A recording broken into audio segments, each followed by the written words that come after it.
listening to A Scary State, and this week we're talking about Vermont. So, Lauren. Yes, Kenzie? Let's get scary. Post-Halloween. Technically post-Halloween. Yeah. We're still technically in October. Yeah. But when you guys hear this, it'll be post-Halloween. It'll be post-Halloween. We hope you had a great Halloween. Post-baby shower. Post-baby shower. Yeah. So we hope you had a great Halloween. I hope we had a great baby shower. I do too. Yes. I really hope that for us. Future us will be so happy. I know. So, but because it's, 2 in 1 day. Gotta do what we gotta do. I know, we've already yapped. So there's no yapping today. We just get into it, I guess. Except we will have chili for Halloween. Oh, yeah. I'm excited. If anyone has their fun traditions, let us know. Oh, if you eat chili, okay, this could sound really gross, but hear me out. What? I eat chili. I don't want to hear gross things about it. No, you already know this thing and you don't even add it. Oh. What my family likes to do for toppings is we do our cheese, we do our sour cream, but then we also cut up pickles and we add pickles to the chili, and it is so good. So if you're having chili, just try chopping up some pickles and putting them in the chili. Don't you not like pickles right now? I'd like them again. Oh. Yes. I was very excited because when we went up to Massachusetts, we went out to eat somewhere. There were pickles on the side, and I was like, this is either going to make or break the meal. So I took a bite, and I was like, yes. Still don't like bananas. Still can't do bananas. I tried at work the other day. I tried to bring a banana. Bananas I could care less about. I cut it into fourths, like a slice, and I cut that into fourths. And I was like, okay, I'm just going to try it. And Kevin, my coworker, was like staring at me to see what my reaction was going to be. And I just kept thinking about how it made me gag before, and I just couldn't do it. Well, yeah, that makes sense. I can eat it mixed in things. Yeah. So, like, I make overnight oats, and I'll put a banana in there. Mm-hmm. I can do that. Well, it was like a fourth of a banana, so it's not a lot of banana. Yeah. That's about it. Okay, well, it is what it is. But pickles, we're all good now. So I can have, like, my fried pickles, normal pickles, pickles in my chili. Oh, I'm so excited. Yay. All right, so I guess about Vermont. Disclaimer, we just typed this into ChatGPT. We did not fact check this. So hopefully it's all right. Yeah, and if not, then we apologize. Again, we'll be back on our game next week. That's on us. Yes. The Westminster Massacre. Before the Revolutionary War officially began, tensions simmered in the New Hampshire grants, now Vermont, between settlers who aligned with New Hampshire and wealthy landowners loyal to New York. On March 13th, 1775, a group of farmers occupied the Westminster courthouse to protest New York's control over the region. That night, the local sheriff and his armed posse stormed the building, opening fire. 2 men, William French and Daniel Houghton, were killed, and several others were injured. The killing sent shockwaves through the colonies, predating Lexington and Concord by a month. To many Vermonters, the Westminster Massacre symbolized class conflict and early rebellion against unjust power. Today, the courthouse still stands, said to be haunted by the spirits of those who died in the skirmish. Skirmish. Calling a massacre a skirmish is Yeah. crazy. Although only 2 people died. How's that a massacre? What would be considered a massacre? A lot of people. I don't know. Maybe they don't have... Maybe it's because several were injured. Okay. In the final years of the Civil War, the quiet town of St. Albans, Vermont became the unlikely setting for the northernmost land action of the conflict. On October 19, 1864, 21 Confederate soldiers disguised as civilians crossed into Vermont from Canada. They robbed 3 banks, stole over $200,000, and tried to set fire to the town. The raiders fled back to Canada, where they were arrested but later released since Canada was neutral. The raid terrified Vermonters, proof that even their rural towns weren't immune to wartime violence. Some locals swore that the ghosts of those who died that day still linger around Taylor Park, where the raid began. Roy just tripped standing on solid ground. Jesus. We were walking the other day, and he tripped, like, on the sidewalk or something, and I was like, how is he a relative of a wolf? Distant. Deep in Vermont's mountains lie the mysterious story of Patch Hollow. Legend has it that sometime in the 19th century, a small isolated family settlement in the Green Mountains was found completely wiped out. The homes were deserted, livestock dead, and no one ever found the bodies of the settlers. Some say it was a brutal attack by bandits or a bear. Others whisper of something more sinister, an unspeakable act of madness within the family itself. The hollow became a piece of eerie silence. Locals claim strange lights appear at night, and hikers report hearing voices in the woods calling them by name. Literally no. Though no historical record definitively confirms the massacre, its legends Its legend endures as one of Vermont's oldest wilderness mysteries. Now that sounds like a massacre. Lucina Broadwell's death shocked Bar, Vermont. The 28-year-old wife and mother was found murdered and Just say massacred. there's been a lot so far. Was found murdered and naked except for shoes, stockings, and gloves in a local barn on January 9th, 1919. Ooh, 1919. Ooh. The discovery coincided with an influenza outbreak, forcing her body to be buried quickly. Investigators revealed links to prostitution and illicit parties in the community, exposing the town's hidden underbelly. A man named George Long was convicted of her murder, though many believe the case was mishandled. The scandal tore through Bar, sparking debates about morality, secrecy, and corruption in small-town America. Dun dun dun. Built in 1818, High... Roy boy, excuse you. My God. It's those 3 Cheez-Its we fed him. What a burp. I love when he does it in my face. Highgate Manor is one of Vermont's most infamous haunted locations. In the mid-1800s, Dr. Henry Baxter bought the estate and reportedly used it to treat and experiment on patients. Uh-oh. Rumors suggest that several of the children died under mysterious circumstances, fueling stories that Baxter's experiments were less than ethical. Probably. Shocking. During Prohibition, the manor was converted into a speakeasy frequented by gangsters. Some even claimed Al Capone himself visited. Guests and ghost hunters report cold spots, strange footsteps, and ghostly figures in the upper halls. The manor's combination of medical horror and mob-era decadence makes it a perfect setting for dark legends. Mm. The Bennington Triangle, which I have talked about in one of our past Vermont episodes. I'm sure. Between 1945 and 1950, 5 people mysteriously vanished in a region of southwestern Vermont near Glastonbury Mountain, an area also known as the Bennington Triangle. The missing included 74-year-old Mitty Rivers, college student Paula Weldon, veteran James Tedford, 8-year-old Paul Jepson, and hiker Frida Langer. I think I remember this. You should, because I did talk about it. Despite massive That means searches. nothing. No, actually. Despite massive searches, none were found except for Langer, whose body appeared months later in an area that had already been thoroughly searched. Theories range from serial killers and Bigfoot to interdimensional portals. The area is steeped in indigenous lore and eerie coincidences, and even today, hikers report feelings of being watched. You never want a feeling of being watched in, like, the woods. Probably not a good feeling. You don't ever actually want the feeling of being watched. Right. Founded in 1834 as one of the first mental institutions in the country, the Brattleboro Retreat began with progressive ideals, but descended into neglect and mistreatment by the early 20th century. As they do. Patients suffered through experimental treatments, ice baths, isolation, electroshock therapy under the guise of moral rehabilitation. Today, parts of the old complex are abandoned, and locals report shadowy figures in the windows and disembodied screams at night. The retreat's grim history mirrors America's evolving and often cruel approach to mental health care. Mm-hmm.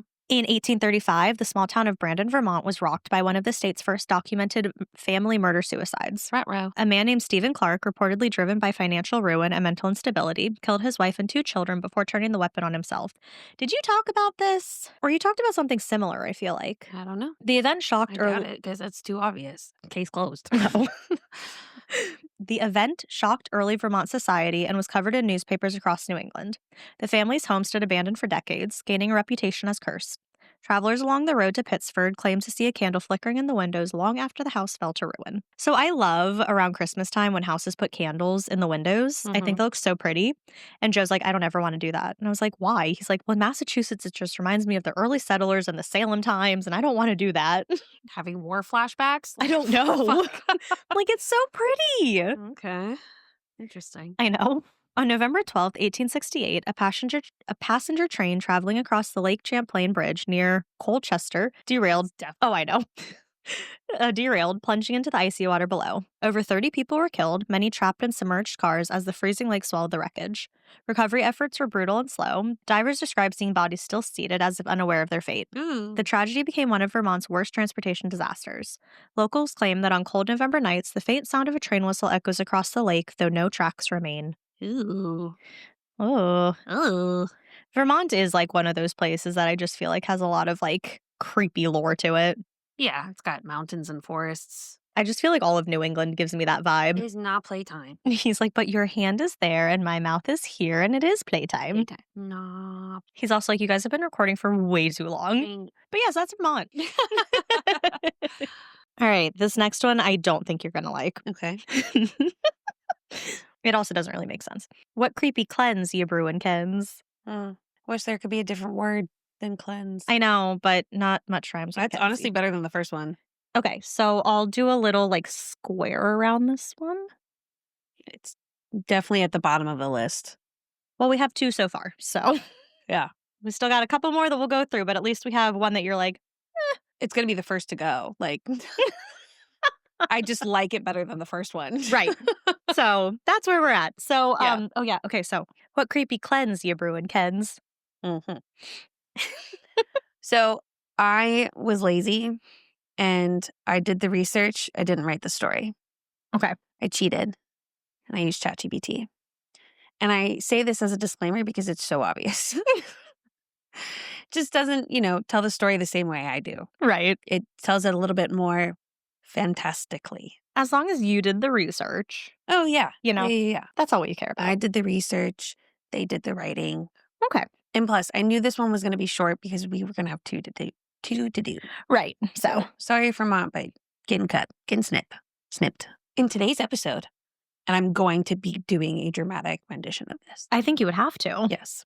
The deep woods of northern Vermont. Oh my God.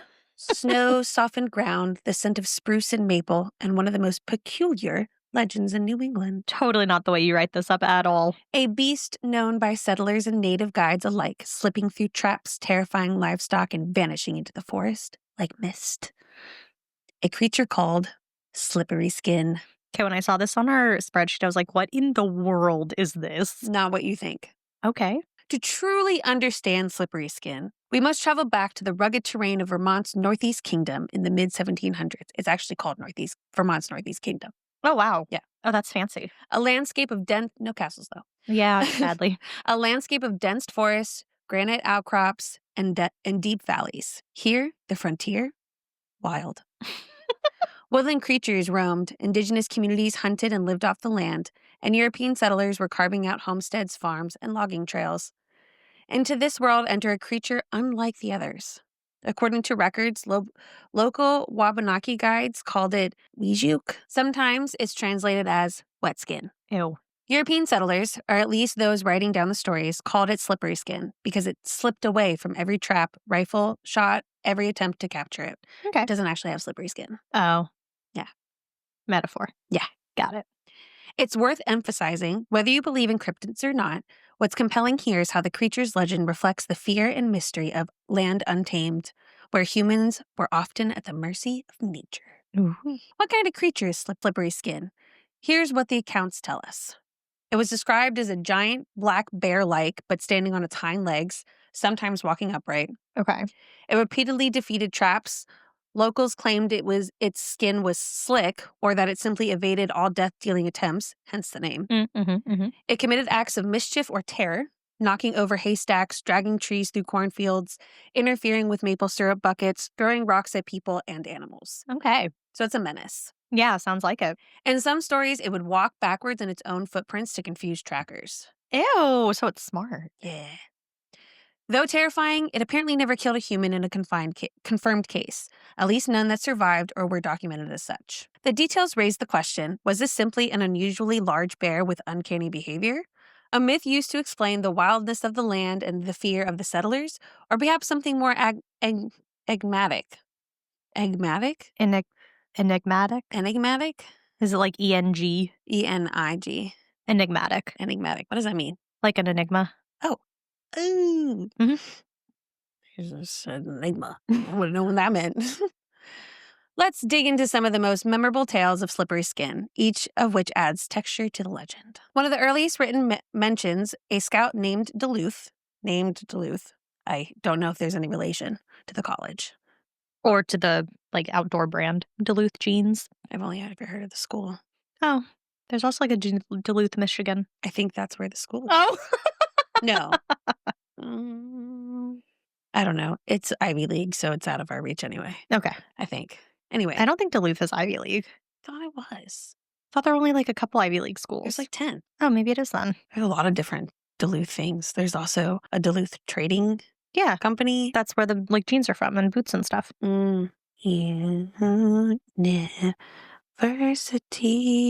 University of Minnesota, Duluth? No. This is turning out to be difficult than just a one-stop shop for Googling, so we're going to move on. Yep. Duluth was with the Rogers Rangers during a retreat from the raid on Odanak. Okay. The group had noted that it was, quote, ever being annoyed by a large black bear who would throw large pine cones and nuts down upon us from trees and ledges. Oh my God. The native guides supposedly recognized this creature and called it weejuk or wet skin. In the early 1800s, around 1813, Vermont's governor, also an experienced hunter, aimed to trap the beast near Maidstone. His plan? Use the scent of a female bear to lure Slipperyskin out.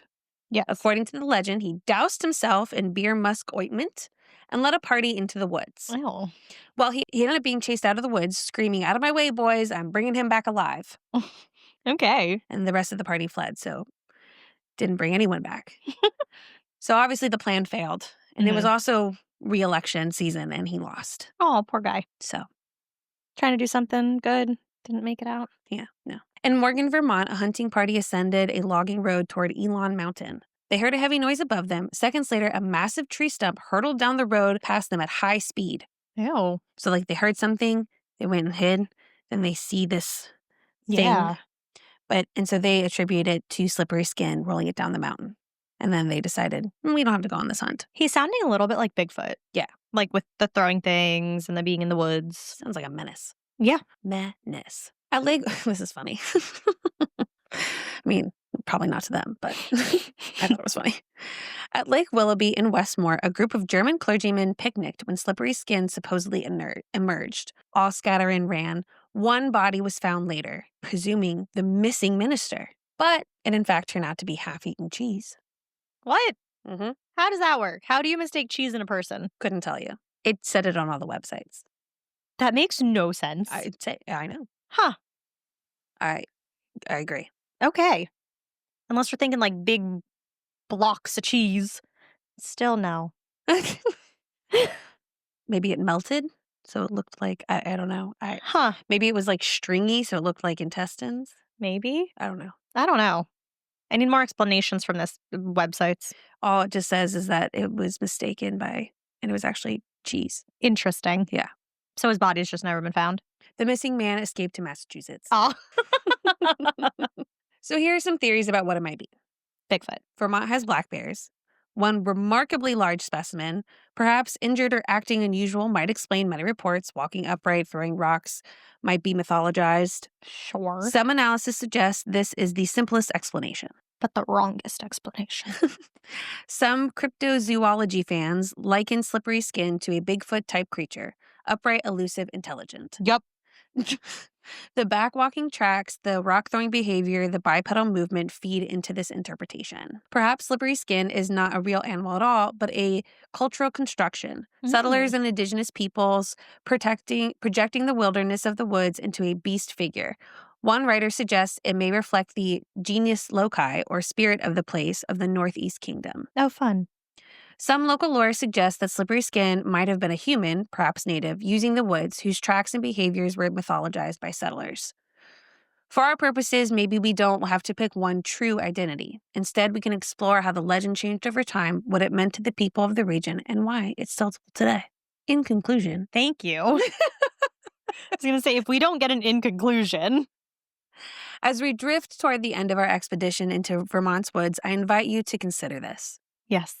What creature would you create if you lived on the edge of civilization, with only log cabins and woodland trails between you and the unknown? Perhaps you'd invent a beast as clever as Slipperyskin, which outwitted hunters, ambushed picnickers, and danced between fact and fiction. Of course, the scientific mind asks, where's the evidence? No body, no modern track, no DNA sample. But the human mind says, tell me the story anyway, because it says something about us. So next time you find yourself in a dark patch of forest by a Vermont maple sugaring camp or along a logging road in the dusk, listen for the creak of a pine cone dropping far above and wonder if perhaps Slipperyskin is still watching. That show with William Shatner, what's it called? Unexplained? That's how it sounds like when he ends an episode. Like just the exact way you said it. And will remain unexplained. I like the Bigfoot theory the most. That's my go-to. What I find the most fun about this is that It's called Slipperyskin, and it does not have slippery skin. Not at all. Like, you would expect this to Very be unslippery skin. yeah, the creepiest sounding looking slimy creature. That's exactly what I pictured when I read this on our little spreadsheet. I was like, ew. No, the settlers just, I guess they'd like to pun, play on words. Who doesn't? You know? That's what You I'm love saying. the puns. I do. Wow. So, Interesting. slippery skin. Gross. So another cryptid. Check. Got so many cryptids. Yeah. I really do think I like the theory that a lot of cryptids are just animals we haven't discovered yet. I'd like to think that it's Bigfoot, but variations. Like Ooh, yeah. you know how like birds, bears, for example. So you got black bears, you got grizzly bears, you got brown bears. Yeah. You got those sun bears. Oh, you got yeah. panda bears. You got polar bears. Got red bears. You got red bears. All bears. All bears. All have bear lineage, but are different. Okay. What if Bigfoot's like that? Okay. They're all Bigfoots. Well, because we have Bigfoot, we have the Yeti. right. We exactly. have, what are other ones we've gone over? We have this like ape skunk or whatever. Yeah. Skunk ape, whatever that one's called. We've covered a few down south. Yeah, well, all of them at some point are like, is it Bigfoot? Like, Right. Every cryptid ever. Everyone. Unless it flies. Is it a flying Bigfoot? Maybe. So, Well, yeah. well, nice job to you and ChatGPT. Yeah, they did a good job. A little dramatic, but A little dramatic, but they got the facts in there. yeah, they did. We got to work on some of its like storytelling, but it's like dramatic, but like it like starts the story and then just ends it. But see, here's the thing. We don't ever use him, them, it, ChatGPT. That's true. So there's no reason for him to have to perfect the skills. Well, I use it for the state facts. Well, yeah, but that's not like telling a story. That's true. I do sometimes use it like if like for the castle, I had it like make an outline. I mean, that's just helpful. Exactly. Yeah. So using it in helpful ways. Yeah. But today I cheated. Well, as long as you admit you're cheating. I did. Well, nicely done. Thanks. ChatGPT says thanks to you. What spooky tea you pouring, Lauren? So I'm going to say this at the beginning. You did not hear this on another podcast. Me? Yes, I know exactly which podcast and which episode you're thinking of, and this is different. Okay. Okay, because you always say, I think I heard about this on whatever. You did not. Okay. And we're recording this before Halloween, even though it comes out after, and because of that, I'm still in the Halloween mood. Sure. So today, tonight, this morning, whenever you listen, I will be telling you the story of some Vermont vampires. Nice. As we I don't think know... I've heard of Vermont vampires. I don't think I've heard of Vermont vampires. Oh, good. You've heard of a New England vampire. I have? Mercy Brown. Oh. Mhm. But it's not her. Hmm. So then I won't know it. Exactly. Perfect. So as we know, the Salem witch trials were a massive event in New England history. But 200 years after that panic, a new panic arose in New England. The vampires. The New England vampire panic spread through New England, primarily Rhode Island, eastern Connecticut, southern Massachusetts, Vermont, and a few other areas throughout the 19th century. Interesting. People were falling ill without any known cause.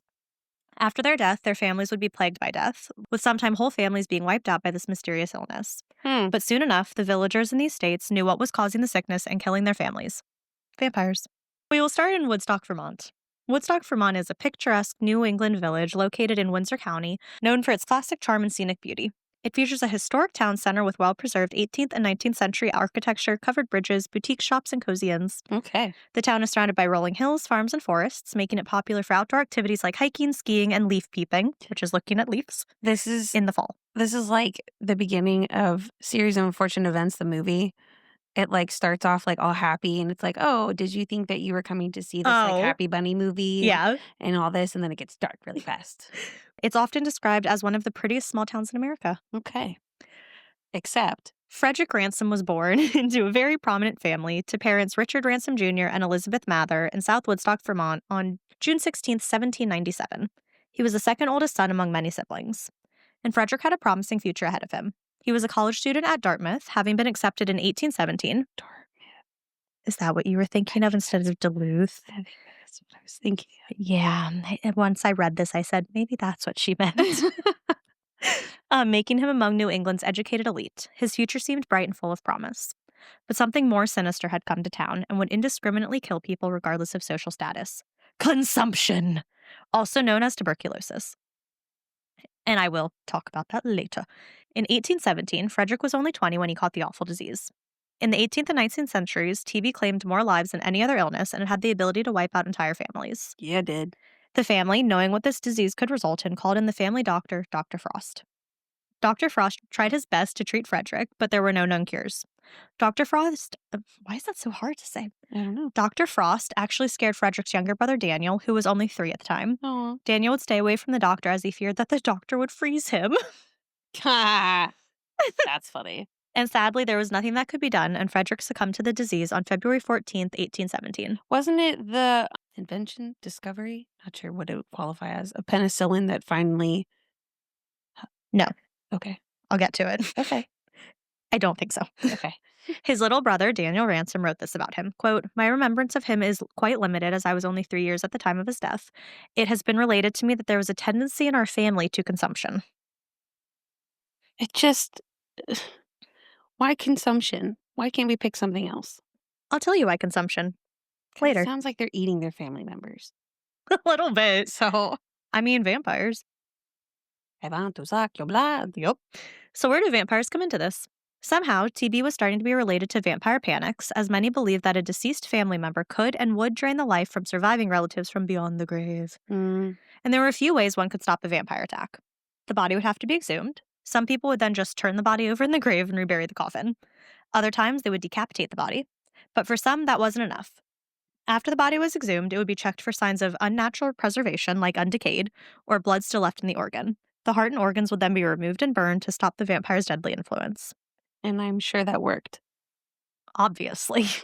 There were even many physicians who thought that consecutive deaths within a household could all be contributed to a vampire in the family who was returning from beyond the beyond to claim and kill their family. Oh, Lord have mercy. Beyond the beyond. What was that from?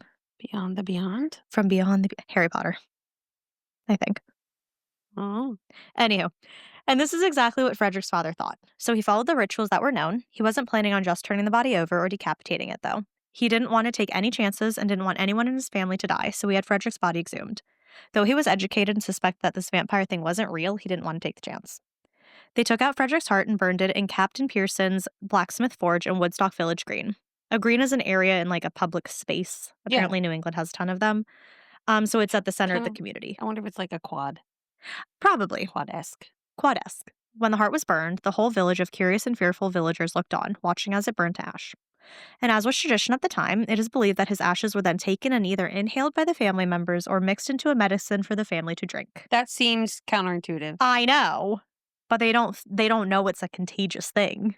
But if you're burning it to get rid of it, why would you then consume it? I do get into it a little bit. That's stupid. Also, during these rituals, a town selectman or another community leader would preside over the ceremonies, giving them a much more official feel. Daniel, his brother, had said, quote, "It seems that father shared somewhat in the idea of hereditary diseases," because they thought that just their family would get consumption, and withal had some superstition, for it was said that if the heart of one of the family members who died of consumption was taken out and burned, that others would be free from it. And father, having some faith in the remedy, had the heart of Frederick taken out after he had been burned, and it was burned in Captain Pearson's blacksmith forge. You mean buried? Yep. Okay. And the heart of Frederick taken out after he had been buried, and it was burned in Captain Pearson's blacksmith forge. Thank you. Frederick was then reburied in Ransom Kendall Cemetery. But sadly, the ritual didn't work, and soon Frederick's mother, sister, and 2 brothers ended up catching the disease and passing away. And at no point people thought to themselves, oh, look, other families are getting it too. Nope, it's just vampires. Okay.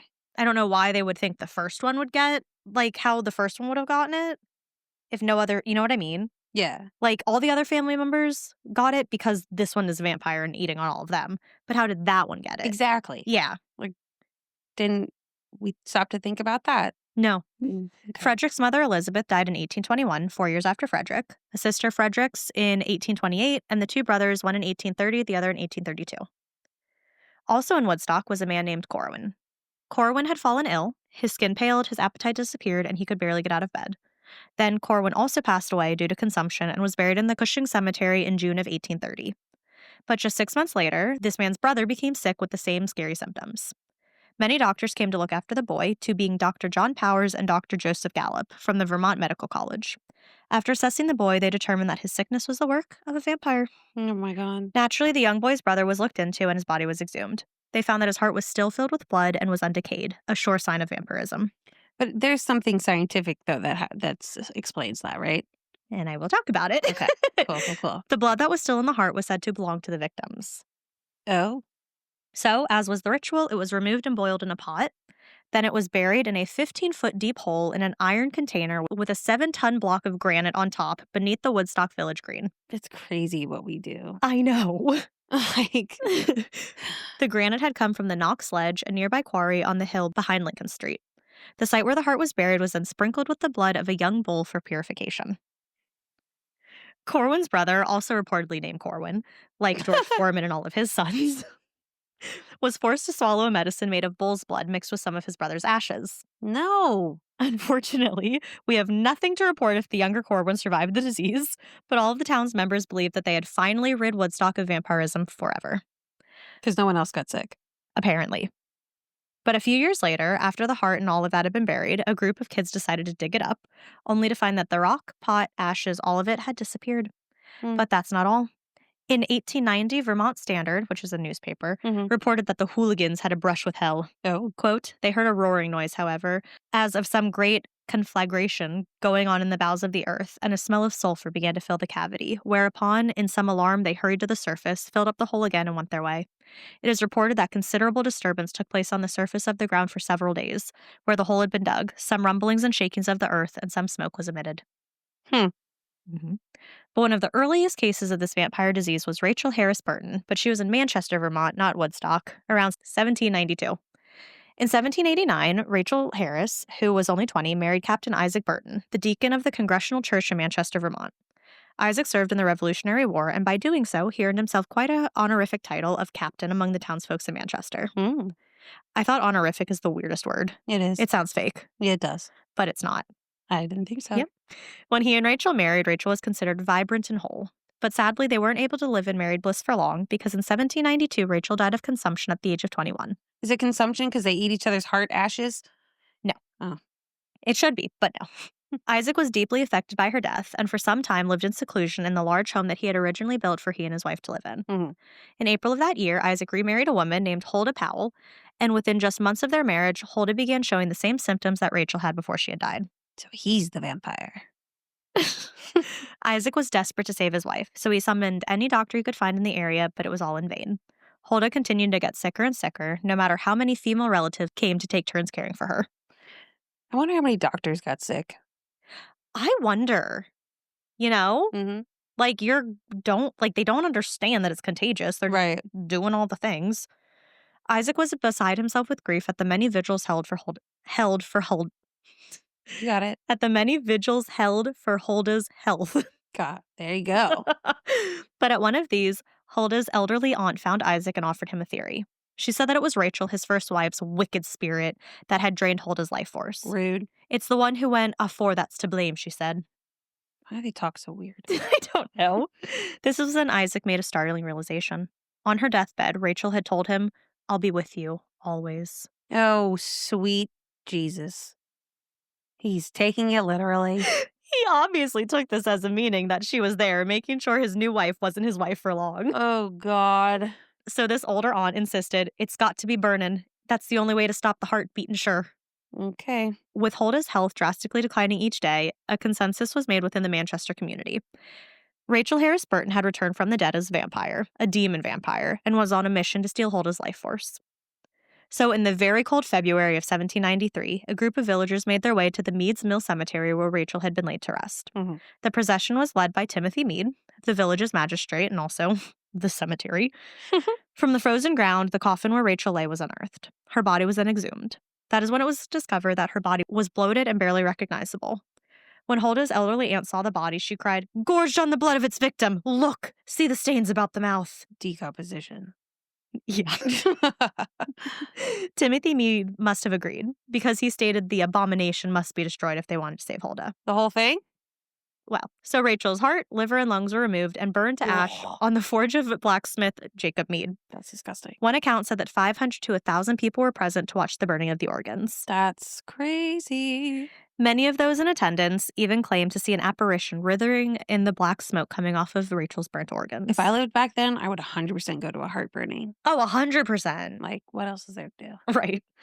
And then people would be talking about it the whole time. Exactly. And you'd be so out of the loop.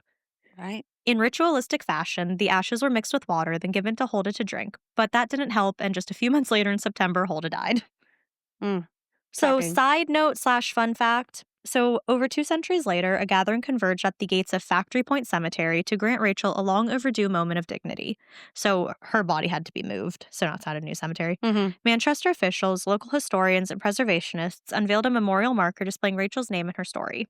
Quote, while in life, she suffered the indignities of conception and postmortem mutilation. In posterity, she is remembered with equanimity and an unfortunate victim of tragic superstitions.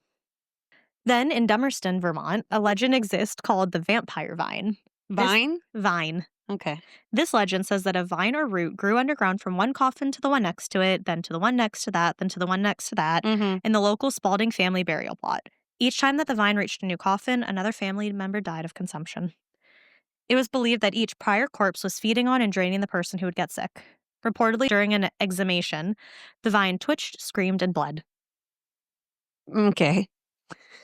Okay. Now, there's a lot to unpack from the New England vampire panic. Yeah. At the time, it wasn't known what consumption was or how it was caused, like the fact that it was a very contagious disease that would spread from person to person, especially those living in close quarters. Yep. Now, we know that consumption, or TB, is a bacterial infection that often causes victims to grow progressively thinner and paler as it ravages the lungs. The victim will frequently cough up blood, causing their complexion to become ghostly white as the disease advances.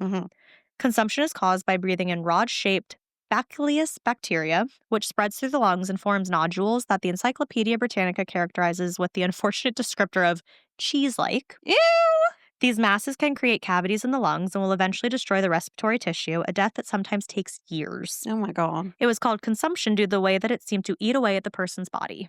Makes sense. At the time, 1 in 7 people in the U.S. would be killed by TB, where more than half of those infected would die. Late in the 19th century, instead of burning the bodies of vampires, doctors began prescribing certain climates for TB patients, like clean air, fresh air, mountain air, desert air, ocean air, humid air, and sanatoriums started to open throughout the U.S. and Europe as treatment facilities, but only for those who could afford them. Then in 1882, Robert Koch, a German pathologist, discovered the microbes that cause the illness. By 1940, the first antibiotic compound, the first cure, was found. So maybe it was penicillin. Yeah. And by the 1950s, it was widely available in the Western world, eliminating TB as a death sentence. Because penicillin is like a bit, like, isn't it like a blanket bacterial fighting? Whatever? I think so. You know what I mean? Yeah, like I think it can cure like a lot of things. Yeah. But that brings us back to before that, when it wasn't known what consumption was. So let's start with the symptoms of the body that would lead people to believe that the corpse was a vampire. I mean, the whole getting super thin and pale. Right. That makes sense. And then when the body's already dead, they're undecayed, bloating, blood around the mouth, blood in the heart or liver, or hands and nails that seem to have grown after death. Isn't that a thing, though? Yes. So a lot of this, the undecayed body and blood still in the body, could be that a lot of times the victims were either buried in the winter or kept out of the ground until the grounds were soft enough to dig. Temperature drastically decreased decomposition, making the person look less decayed with blood still being present. Yeah. And when a body does start to decay, it shrivels a bit, causing the hair and nails to look like they've grown when in actuality they have not. Right. And why did people think that those affected with TB were vampires or were having their life source drained by vampires? Well, TB caused a lack of appetite, a wan appearance, weakness and fatigue, all hallmarks of vampirism. Oh. It was also known as the wasting disease, with the person simply wasting away. Oh. Finally, where did this ritual of burning the organs come from? Yes. So the burning of organs was a ritual that was meant to break the vampire's power and a way to destroy the connection between the dead and the living. It served as both a spiritual exorcism and a folk medical remedy.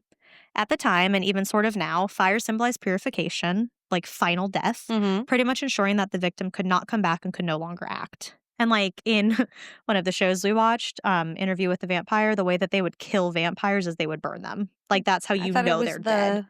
They do the stake or they cut the head off and then they burn. So it's like, make sure. Yeah, like make sure you're dead. Yeah. With the consuming of the organs, like drinking a mixture of the ashes and water, there was a belief that by consuming part of what caused the illness, it could protect someone and cure others. With the ashes mixed with water, it was thought to then carry the healing essence of the destroyed evil and was a way to neutralize the vampire's influence by taking it into the body in a controlled and purified form. Nope. A lot of this could come from older European folk medicine, where it was common for remedies to involve ashes, bones, and blood. Mm, And back in medieval times, spilling the blood of a sacrificed animal was a rite of purification. So there we have purification again. That's why they sprinkled the blood of the bull over the ground. right, right. And something about the relationship between burned cardiovascular tissue and consumption played out on the 19th century American frontier as well. So they would eat a fried rattlesnake heart, which was regarded as a cure for any disease. Right. So it's always been about burning the heart and Aren't consuming. rattlesnakes poisonous? Well, if you get bit by it, yeah. But like their organs aren't? I don't think so because there's this one fish. It's I was like just the thinking that. rockfish or the lionfish, where it has all these like pointy spikes on it. Yeah. Those are very, very venomous and very like bad, like poisonous, whatever. Venomous because they go inside of you. So venomous, Mm-hmm. but you can eat the meat. Hmm. Mm-hmm. Interesting. But yeah, so that was the New England vampire panic. It certainly was a panic. It It was was. definitely a panic. They had a lot of hysteria up there. 100%. 100%. We have the witches, we have the vampires. No rational thinking whatsoever. Like, that's just, I mean, now we think of it and we're like, okay, it's a contagious disease. If you're ingesting Yeah. the contagion, you're going to get sick or you're not going to get healed. Right. You know, I But kind of back wish then- we're too scientifically knowledgeable so that when something like this does happen, our first instinct is not some supernatural thing. And I would like to have one of those. What? Like Something happened that we can't explain, and so we go the supernatural way. And everyone freaks out because it's a vampire or a fairy or whatever the fuck. I would like that way more. I would love to have that experience. But see, I also don't want anything bad like that to happen. Right. We dealt with COVID. We don't need another thing like that. Right. Well, Maybe like a small scale. yeah, where people it don't doesn't have die. to be a sickness. Yeah. It could be anything that one would think is not retribution. What word are you trying to use? I don't know. I can't think of it. Huh. Like, you know, some being is like a punishment. Retaliation? Maybe it is retribution. I don't know. But the point is, something like that where people are like, oh, this is an act of God. Mm-hmm. And because we can't figure out what it could be, We go the supernatural route. we go the supernatural route. Okay, I like it. Just once. Just once. Just once. Just like wet our And then whistle. maybe even be right, because that would be baller. Ooh, that would be That'd awesome. be so nice. But then in like a couple hundred years, they'd find out the reason. Like then it was vampires, clearly vampires. Right. We would look so stupid. And then hundreds of years from then, it was like, no, it was tuberculosis.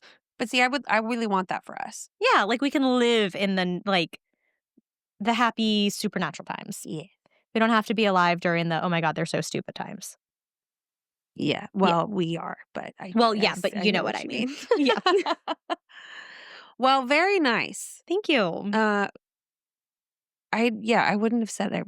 I mean, I've heard a story that has to do with vampires that it was tuberculosis. So Well, because we covered Mercy Brown in one of our last, I Mhm. think she's from Connecticut or Rhode Island, one of those. somewhere up there. We covered her, but it was a Mr. Ballin episode Yes. where he talked about Mercy Brown. See, I told you. Told me what? I said that he explains it and explains why her body's normal and all that kind of good stuff. Yeah, because for her, she was in a crypt above ground in the winter Right. because they couldn't dig her. Right. So she didn't decay. Yes. Yeah. And then was it her brother, her fiance, that ate her heart? Her Uh, brother. Brother.